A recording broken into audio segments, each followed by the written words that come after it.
सोचो, एक ऐसा राजा जिसने पूरी दुनिया जीतने की कसम खाई हो, लेकिन एक युद्ध उसकी आत्मा ही तोड़ दे। ये कहानी है सम्राट अशोक की, और उस युद्ध की जिसने उसे इतिहास का सबसे अलग राजा बना दिया। समय था लगभग 261 ईसा पूर्व। मौर्य साम्राज्य अपने चरम पर था, लेकिन एक जगह थी जो अभी तक झुकी नहीं थी। कलिंग, आज का ओडिशा। उस समय एक शक्तिशाली और स्वतंत्र राज्य था। अशोक ने फैसला किया, कलिंग को हर हाल में जीतना है। और फिर शुरू हुआ इतिहास का एक भयानक युद्ध। मौर्य सेना, हजारों सैनिक, हाथी, घोड़े, और दूसरी तरफ कलिंग के लोग जो अपनी आजादी के लिए आखिरी सांस तक लड़ने को तैयार थे। युद्ध कई दिनों तक चला। तलवारें टकराईं, तीर चले, और जमीन खून से भर गई। इतिहासकारों के अनुसार इस युद्ध में करीब 1 लाख लोग मारे गए, 1.5 लाख लोग कैद किए गए, और अनगिनत लोग घायल हुए। लेकिन असली कहानी जीत के बाद शुरू होती है।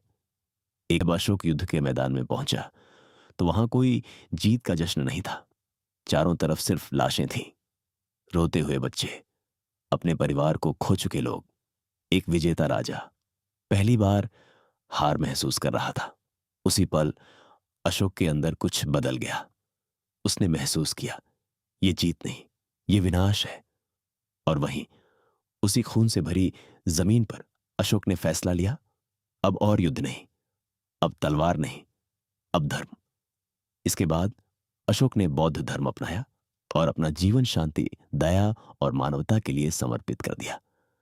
उसने अपने साम्राज्य में हिंसा कम की, लोगों के लिए कानून बनाए, और अधर्म का संदेश पूरे एशिया में फैलाया। कलिंग युद्ध सिर्फ एक लड़ाई नहीं था, ये एक आईना था जिसमें एक राजा ने खुद को देखा, और उसी दिन एक विजेता राजा खत्म हुआ और एक महान इंसान का जन्म हुआ। इतिहास की ऐसी सच्ची और शक्तिशाली कहानियों के लिए फॉलो करो